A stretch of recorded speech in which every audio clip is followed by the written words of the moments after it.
paz do Senhor para todos que nos acompanham neste canal, em particular todos aqueles que são amantes da rede social, que ele usa a rede social para o bem do Evangelho. E mais uma vez estamos aqui com o nosso convidado, Mamã Aron Matuza, Mamã Ana Matuza, Papá Isaías Bopongo, todos pediram, queriam falar com o apóstolo. Nós fizemos aquilo que Deus orientou e fizemos aquilo que vocês pediram, para o bem do Evangelho. E hoje estamos aqui exatamente na igreja pentecostal de Cidade do Refúgio, onde está sendo dirigido o nosso grande homem de Deus, nosso papá, o apóstolo Pululo, Avelino Pululo. Estamos aqui com ele na plateia. Seja bem-vindo nesse programa e a paz do Senhor, papá. Muito obrigado, a paz do Senhor, querido pastor. Amém. Muita gente que te acompanha quer ouvir a voz do papá se apresentar e ali vamos prosseguir com a nossa conversa, meu pai. Ok, paz e graça para todos. Sou o apóstolo Avelino Pululo, conforme que o pastor acabou de me apresentar. Amém. Estou muito alegre de estar convosco esta tarde. Exatamente. Muito obrigado. Aquele que está no seu lado, se for na rede social, olha, subscreve neste canal e continua ligado, porque aqui você receberá as tuas bênçãos, não é? Aqui não vai encontrar fotografia, outras coisas que não entendem mais. Estamos a falar acerca da edificação da igreja, estamos aqui para a perfeição da igreja. Bem amado ao Senhor, fica ligado. Vamos agora questionar, andarmos com as perguntas com o papá. Papá, qual é a novidade que tem sobre este ano? Qual é a informação que tem sobre este ano, principalmente no mundo em geral? Tens uma notícia para esse povo? A notícia que eu posso dar, primeiramente ligado com a igreja, o 2023 é um ano bom, mas não é um ano fácil. Amém. É um ano bom, mas não é fácil. E nós, na nossa visão, amém, é o ano que nós vamos reforçar a aliança com Deus. Aleluia. Que apesar da realidade do ano, que profeticamente está sendo anunciado, alguém que está ligado com Deus, exato, acho que tudo dá certo. Alguns falaram, apóstolo Pululo, o apóstolo Avelino já não está parado, está toda hora só no voo, vai e volta. Alguém tem princípio, o apóstolo ficou piloto, não está mais no país, não está mais na igreja, está há pouco tempo na igreja, agora já é missionário. O que está acontecendo, apóstolo? As portas se abriu? Ou alguma visão para nos deixar, porque muitos também já nos deixaram, já foram, venderam até inclusive a igreja e foram morar fora do país. Qual é a visão que o papá tem? Bem dizer, a minha deslocação foi motivo de pregar evangelho. Exatamente. E de ano 1997, amém, eu recebi profecia que vou andar o mundo inteiro pregando raças e raça. Amém. Então foi um privilégio, uma porta que foi aberta para nós aproveitar evangelizando o povo brasileiro. Mas não fomos para ficar lá. Amém. E já regressamos. Muito obrigado. Então, dar um abraço e um feliz ano novo, começando no grande apóstolo Tambulucoque, o nosso avô na fé. Também vou falar do Sérgio, o evangelista internacional, meu pai na fé. Que Deus te abençoe, onde você está, meu papá. Continua a orar para nós. Dizer também, cadê a evangelista Patrick Cabelo Branco? Que Deus continua a operar milagre no vaso que ele está usando. Apóstolo, nós hoje estamos aqui para falar acerca de um subtema muito interessante. Vamos falar acerca do ministério. Queremos saber o que é o ministério e como ser ministro, mas antes de nós tocarmos no ponto que é essencial, eu teria mais uma perguntinha no apóstolo. O apóstolo, qual é o clima do evangelho no mundo, em particular em África? Porque o apóstolo disse que ele está a cumprir a missão, não é? Do Mateus capítulo 28, do versículo 19, ir a toda a terra pregar o evangelho. Ele está a cumprir, porque você está a viajar, não está a viajar do vão, mas ele está a cumprir com a missão do seu mestre. Qual é o estado do evangelho cá no mundo, em particular em Angola? A saúde do evangelho. A saúde do evangelho, eu posso dizer que está crítico. Amém. Porque a igreja está passando os seus últimos fases na terra. Quer dizer, a palavra que Jesus vem daqui a pouco, brevemente vai se realizar. Amém. E neste momento, se vamos notar, a igreja está distraída. Aleluia. Em relação de 10 vírus, são as coisas que estão acontecendo agora. Amém. E devemos ficar mais atentos porque no piscar de olho podemos assustar. A história terminou. O evangelho da Angola está indo muito bem. O evangelho da Angola está a crescer. Estamos a notar mudança. Amém. Mas só que há muitas coisas repetitivas. Aleluia. Na nossa nação. E talvez estamos a tocar muito as coisas que não são prioridade. Porque na obra de Deus ou no ministério, devemos atacar as coisas que são prioritárias. Aleluia. Para o reino de Deus. E o que nós estamos a notar agora, todo mundo procura ser de cabeça erguida, Amém. Aparecer, e pouco estamos a se preocupar por tempo que a igreja está a atravessar agora.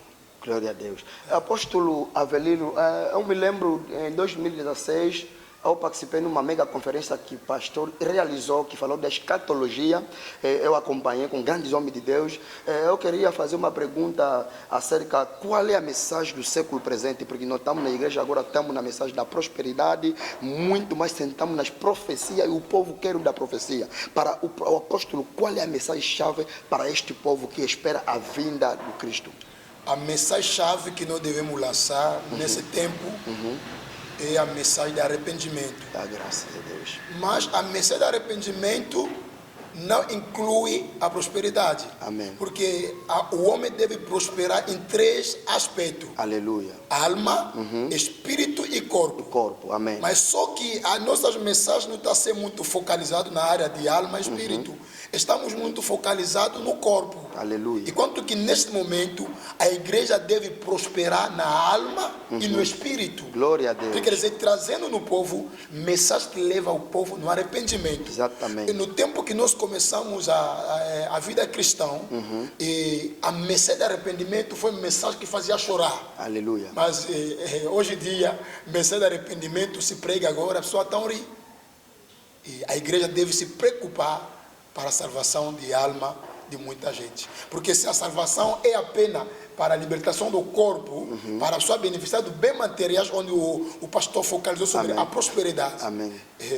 É um pouco complicado. É um pouco complicado e vai levar muita gente a chorar. Amém. E a se lamentar no dia que o nosso noivo virá. Aleluia. Muito obrigado por tocar também nesse assunto. O apóstolo falou uma coisa muito interessante da mensagem do século presente e as pessoas já não choram. As pessoas, nós se referir um pouco quando o apóstolo Pedro começou a passar a primeira mensagem, o primeiro discurso, o povo sentiram-se comovidos e pediram o que podemos fazer. Certo. Mas a mensagem de hoje, o povo tão alegre, tão de pé, tão a dançar e notamos, apóstolo, as mesmas pessoas que vêm na igreja, depois do culto vão em casa, compram 3.500, bebem, eu digo, são crentes de 10 frutos, não é? Mas o que está na causa? É os pregadores que estão mal preparados a ensinar o povo ou o povo está a receber mal a mensagem? Essa é a última minha pergunta sobre esse assunto. E os dois lados que você tocou está a jogar. Amém. E o mensageiro tem problema e além do mensageiro, o próprio crente. O crente. Porque o ciclo que nós temos é o ciclo da velocidade. Amém. Então, há muitas coisas que estão acontecendo que levam o povo na distração. Aleluia. Razão pela qual o mesmo povo que ouve a mensagem é o mesmo povo que está nas redes, lá fora, nas atividades mundanas. Então, assim é o tempo também que leva a pessoa nessa vida. Ok. Mas acima de tudo o que está em jogo é as obras também das trevas. Amém. Porque o Lucifer não vai querer ir sozinho no fogo. Então ele também necessita dos candidatos. Então há uma luta que está lá. Nós como mensageiro devemos saber em que forma podemos transmitir a nossa mensagem, em que forma que nós podemos, insistir, martelar nas nossas mensagens para que o nosso povo colocar aquilo que nós pregamos na consideração. Sobretudo que tudo não depende de nós, né? Amém. Depende do Espírito Santo, porque ele é que convence alguém para colocar a palavra em prática. Muito obrigado, palavras sábias que estamos a acompanhar, muito obrigado mesmo, nosso apóstolo. O apóstolo tocou um assunto muito interessante, mas também quais os métodos que vocês estão a criar, porque todo dia, cada vez mais, cada dia que nasce, estamos a ouvir conferência ali, e o que é que vocês resolvem nas vossas conferências, incluindo todos os pastores que estão aí juntados, o que é que vocês conversam para melhorar, para defender a verdadeira doutrina do Cristo? As conferências são como um estaleiro para os homens de Deus. Amém. Porque O motivo das conferências, primeiramente, é para capacitar Amém. muitos homens de Deus. Sim, sim. Porque muito entrar no ministério só porque Deus me chamou, só porque eu ouvi Deus. Muitos homens de Deus excluem área da escola, Amém. área teológica, a formação. Então, a formação, muito bem. Então, isso leva os nossos pais das nações, o nosso mais velho da fé, preparando conferência como estaleiro da capacitação dos homens de Deus. Compartilhar aquele conhecimento que eles têm, experiência que eles têm.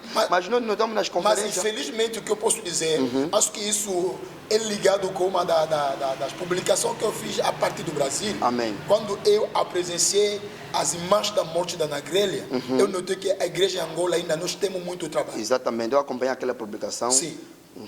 Nós vimos que a igreja em Angola temos muito trabalho.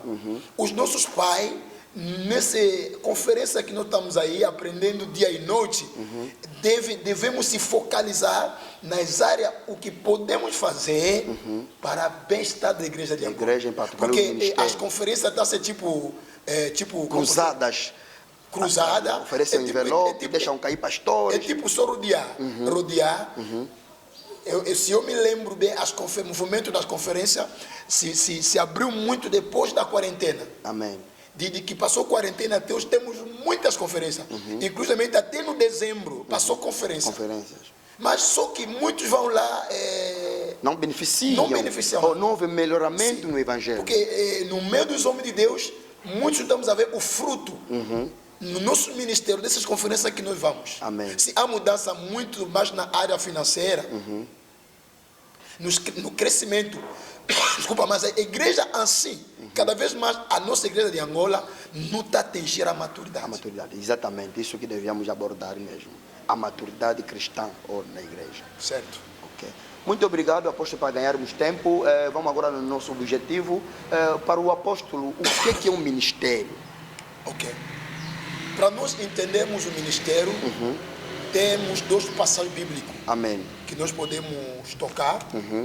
Primeiramente, no livro de Êxodo, capítulo 28, versículo 41, ali vamos notar o que diz respeito ao ministério. Amém. E no livro de Atos, capítulo 3, versículo 2, nós vamos entender o que é o ministério. O ministério não é gravata e fato. Amém. O ministério vem da língua grega, diaconia, que significa serviço. Amém.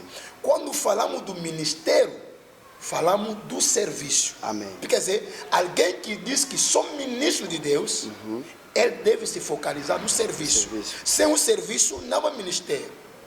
Amém. No livro de Êxodo, Deus manda Moisés pegar Arão e os seus filhos para lhes colocar de lado, para lhes consagrar para o serviço que ele preparou para eles. Amém. Mesma coisa no livro de Atos. Aí estamos a ver a escolha de diáconos do Sol e de Barnabé. Ele diz: coloca em parte Paulo e Barnabé para o serviço. Aleluia. Então, quando falamos do ministério, o ministério fala do serviço. Falamos o ministério não é andar de jeep, o ministério não é ter uma grande igreja, o ministério é o serviço que nós prestamos para Deus. Amém. Em breve é a palavra ministério. Qual a diferença entre o ministério e o servo?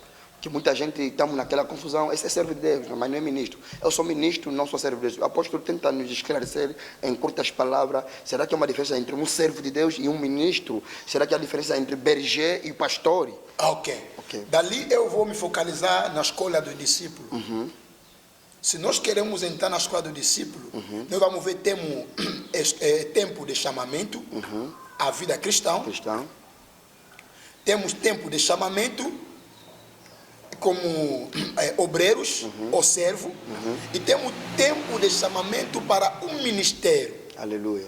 Devemos separar ser servo e ser ministro. Amém. Quando falamos de servo, estamos a ver qualquer pessoa que está exercendo algumas funções dentro da igreja. Amém. Mas quando falamos do ministério, nós focalizamos os 5 dons que Cristo deu à igreja. Ok. Ali estamos em Efésios, capítulo 4, versículo 11. Onde se fala do apóstolo, onde se fala do profeta, onde se fala do evangelista, onde se fala do pastor e onde se fala do doutor. Amém. Ali nós estamos a falar do ministro. Existe servo ordinário, servo normal, mas existe servo que nós chamamos de ministério, aqueles que estão ligados com 5 ministérios. Então, consagrados. Quando falamos da diferença entre berger e pastor, aí há uma confusão. Amém. Essa confusão está ligada com a língua francesa e língua portuguesa. Mas se nós entrarmos na verdade das escrituras, falando berger como pastor, você está a usar a mesma palavra. Aleluia. Amém. Berger é o mesmo em português, pastor. Quem que está a cuidar? Quem que está a cuidar das ovelhas. Amém. Então, aí não há diferença. Porque há uma confusão que acontece. Diz que alguém primeiro tem que ser berger e depois vai ser pastor. Isso é heresia completa. E nós temos na igreja, tem apóstolo, mas esse aqui é berger da igreja. Ele não é pastor, mas ele fosse berger. Essa aqui é uma heresia. Se falar a linguagem de talvez líder de departamento, aí está certo. Mas se falar berger, já é pastor. Se nós vamos na língua portuguesa, já é pastor. Ok, estamos a lutar com o tempo. Apóstolo, queríamos também algum esclarecimento acerca de como consagrar um ministro de Deus. Como que o ministro pode ser consagrado? Por intermédio de óleo, em posição de mão, tem que lhe colocar a túnica, cola pastoral, tentando esclarecer de uma forma resumida, porque há uma confusão imensa. Alguns dizem que a consagração tem que ser em posição de mão, porque na Bíblia nenhum pastor foi consagrado com azeite.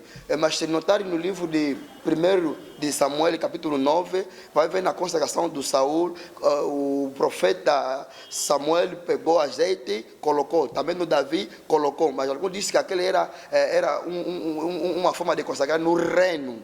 Agora, o apóstolo, como é o dono da área, tenta esclarecer no povo que nos acompanha neste momento. Ok, muito obrigado. Primeiramente, quando falamos da consagração, e o homem que Deus escolheu, primeiramente ele lhe consagra dentro do ventre da mãe. Exatamente. Isso segundo o livro de Jeremias. Deus disse a Jeremias, quando ainda você estava no ventre da sua mãe, Amém. Você estava ainda sangue, eu te escolhi e te estabeleci como profeta. Amém. Primeiramente, a consecração começa por Deus. Amém. E segundo as regras eclesiásticas, quando alguém que já exerceu os seus trabalhos, já o ministério apareceu dentro dele, Amém. Antes dele avançar no serviço do ministério, ele deve ser consagrado. As formas da consagração dependem, eu posso dizer, de cada comunidade. A Bíblia não dá modelo, não dá forma. Na Bíblia, a pessoa que foram consagrados pelo azeite, a pessoa que foram consagrados pela imposição de mão. Numa forma breve, eu posso dizer, esse debate, quem consagra com azeite, quem consagra com a mão, todas essas duas formas valem. Aleluia. Nenhuma forma é inválida. Desde que é inspirado pelo Deus. Sim, se alguém foi inspirado para consagrar com azeite, não pecou. Amém. Porque no Antigo Testamento não é apenas o rei que era consagrado com azeite. Até profeta, até sacerdote. Porque o azeite jogava o papel de consagração do rei, do profeta e do sacerdote. Sumo sacerdote. Exato. Azeite jogava esse papel. Amém.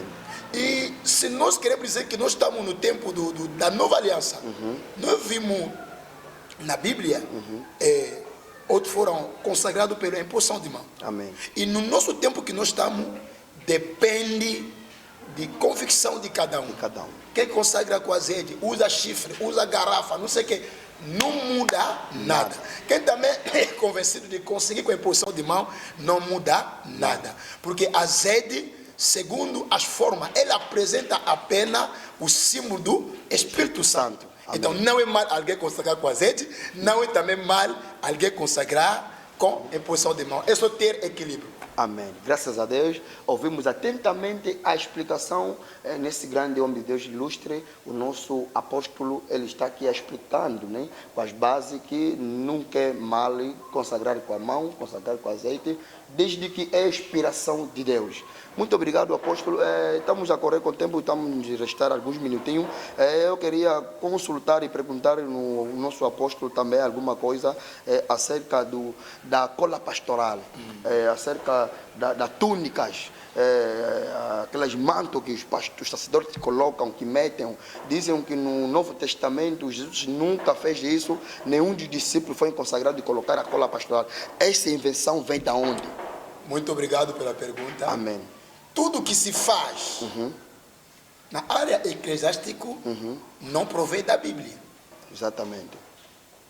Temos modelo no Antigo Testamento. Deus mandou Moisés preparar roupa para Arão e os seus filhos. Exatamente. Para os Há sacerdotes. certas coisas que nós devemos deitar do Antigo Testamento como ombra. Amém. Mas há certas coisas não é mal praticar. Amém. Porque aí não há pecado. Exatamente. Há certas coisas ajudam apenas para ambiente e a harmonia do serviço. Usando bata como não, usando gola pastoral. Isso não há pecado nenhum.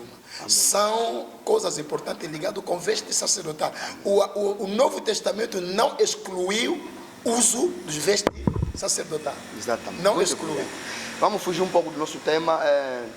Como estamos no princípio do ano e acabamos de terminar daqui a um dia o ano letivo de 2022, queríamos perguntar ao apóstolo, segundo as pesquisas, o conhecimento do apóstolo, será que é mal festejar dia 25 de dezembro e festejar dia 1, nós como cristãos? Ok, muito bem. Acho que eu tive tempo de falar sobre isso nas redes sociais, Amém. na minha pregação de dia 25. Normalmente, a igreja celebrar esse dia não é pecado. Amém. Por que não é pecado? Devemos ver o que levou a igreja antiga a recuperar essa data. Ok, os católicos, eles dizem. Sim, a igreja romana. Porque o arreivamento vem da igreja romana. Isso não podemos fugir disso. Exatamente. Ele que trouxeram o evangelho. Sim, devemos ver quais são as consequências, quais são a situação que levou os anciãos da igreja a recuperar essa data. Se nós voltamos na história, foi uma data que celebrava a festa do Deus do Sol. Festa sobre o Nimrod. Mas foi uma festa que trazia confusão. Até os filhos de Deus iam celebrar, estavam na distração. Então, os anciãos da igreja na altura viram que não. Na verdade, o verdadeiro sol é Jesus. O sol maior. Então se cumpriu a profecia. Sim. Então, no lugar de deixar o povo de Deus na distração e confuso, recuperaram essa data como uma data convencional. Uma data convencional. Amém. Não é pecado nenhuma celebrar o nascimento de Jesus. Amém. Porque se nós negamos o nascimento, não vamos celebrar a morte, nem vamos celebrar a ressurreição. Amém. Porque o nascimento antecipou o ministério, antecipou a morte e antecipou a ressurreição. Se não negamos celebrar dia 25, devemos também negar celebrar a ressurreição. De Jesus. Muito obrigado. E dia 1 de dezembro? Dia 1 de janeiro? Dia 1 de janeiro, isso é mudança de ano. E para nós celebramos dia da ação de graça. Amém. Reconhecemos aquilo que Deus fez para nós. Porque muito cai por intermédio do ano, mas quando Deus permite que nós terminamos, é motivo de agradecer. Chegamos numa rúbrica que nós falamos defender as escrituras. Temos aqui um capítulo chave do dia de hoje, o livro de Mateus, capítulo 11, versículo 11, onde Jesus dizia que em todos os profetas que nasceram na mulher, o João Batista é o superior. Mas aqueles que nasceram no reino do céu é mais maior do que João Batista, profeta. O apóstolo vai resumindo, explicar para nós terminar aqui o nosso programa, esse minutinho que ficou. Ok, Mateus 11, 11. João Batista é maior do que todos os profetas que foram nascidos da mulher. Segundo o meu entendimento, Jesus confirmou isso porque, primeiramente, o João Batista era profeta dos profetas do Antigo Aliança. Amém. Mas todos os profetas profetizaram. Amém. Mas ninguém anunciou a vinda do de Cristo. forma que João Batista anunciou. E Exatamente. João Batista anunciou na porta de nascimento de Jesus. Amém. E outra coisa, outros profetas profetizaram, mas não a presenciaram. Mas o João Batista a presenciou. São uma das coisas que leva Jesus Cristo a considerar o João Batista como o melhor ou como o maior profeta. Exatamente. E outra coisa que eu posso aumentar como meu comentário, batizar Jesus não foi dado para todos os profetas, Amém. Mas foi dado para o João Batista. Muito obrigado. Ok, terminamos aqui nosso programa, o limite esgotou mesmo. Eu queria perguntar no apóstolo, dizer que alguns comentam que o apóstolo desse último tempo, não sei se mexeu aonde, deixar cair todo mundo no chão. Apóstolo, todo mundo, eu não poderia deixar essa pergunta, é uma pergunta entre família. Apóstolo, qual é o segredo? O segredo é ter uma relação íntima com Deus. Aliança com Deus. Sim. Quando Deus manda a missão, Ele capacita alguém. E além disso, não deixamos a vida de sacrifício. O apóstolo que aparece sempre fininho, a nossa vida é buscar Deus dia e noite e a vida de sacrifício. Muito obrigado, está dito, que Deus vos abençoe. Apóstolo, uma mensagem para o povo, uma oração, uma mensagem-chave, porque você que está encerrando este programa, encerra, um beijinho, desejar Feliz Natal, e se fazer falar uma palavra de bênção, está à vontade. Que Deus abençoe a igreja Corpo de Cristo, quando falam assim, tu vê o universo. Deus abençoe a igreja de Angola, começando nos nossos pais, e amigos mais velhos e colega. Deus abençoa a igreja Cidade de Refúgio. E Deus abençoa a linda mulher que me fez vestir dessa forma. Amém. A mamãe Sofia. E Deus abençoa o Beiro, que eu gosto muito, o Beiro Bita. Que diz que ame onde estamos a exercer o trabalho. Amém. E Deus abençoa todos que sustentam a vida do apóstolo Avelino, de perto como de longe. Muito obrigado. Ano está no princípio. O princípio é que pode ajudar você a concluir o teu ano melhor. Então não fica distraído. Essa é a minha mensagem que eu trouxe para a igreja de Angola. Não fica distraído. Ano ainda está de manhã. Então, vê as coisas grandes que estão na sua frente. Não se distrai. Endereços. Estamos aqui localizados no Kitidikiami, Rua Dom Cláudio. Antes de chegar na paragem do Kitidikiami, onde nós estamos localizados, a nossa sede provisória. Amém. Onde nós estamos. Muito obrigado. E aqueles que estão fora do país, querem ajudar, conselhos de oração. Aqueles que estão fora do país, pode se conectar comigo no meu WhatsApp. Exatamente. Apóstolo Avelino Pululu. Aí no Facebook. E no WhatsApp pode me encontrar com o número de 923 79 06 39. E temos também YouTube, onde você pode nos encontrar. Amém. Avelino Ministry TV. Muito obrigado. Aí você pode nos localizar. Ok. Muito lá tango como eu sempre falei, o tempo é o mesmo tempo. Esgotamos o tempo, que Deus nos abençoe. Até já. Muito obrigado.